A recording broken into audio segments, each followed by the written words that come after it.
Une mission de maintien de la paix est une intervention militaire neutre dans un pays qui requiert de l'assistance internationale afin de faire la transition entre une situation de conflit et une situation de paix. Depuis 1948, les Canadiens ont participé à des missions du genre sur 5 continents.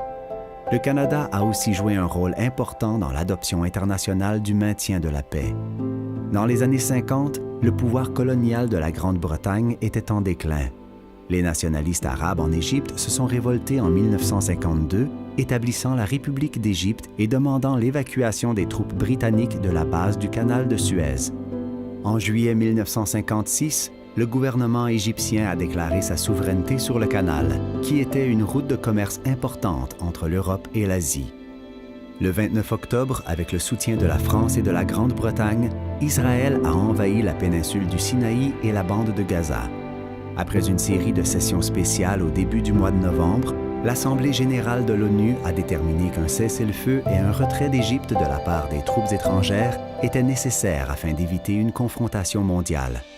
Selon la suggestion de Lester B. Pearson, ministre canadien des Affaires étrangères, l'ONU a mis sur pied la première force d'urgence des Nations unies afin d'atteindre ses objectifs. Pearson a plus tard reçu le prix Nobel de la paix pour ses efforts diplomatiques. Les forces de l'ONU sont restées en Égypte jusqu'en 1967 et la mission a été établie sous un deuxième mandat quelques années plus tard.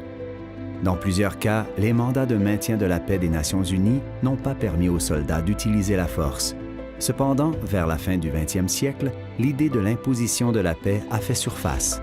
Les opérations d'imposition de la paix requièrent l'utilisation de la force militaire afin de rétablir la paix et la sécurité.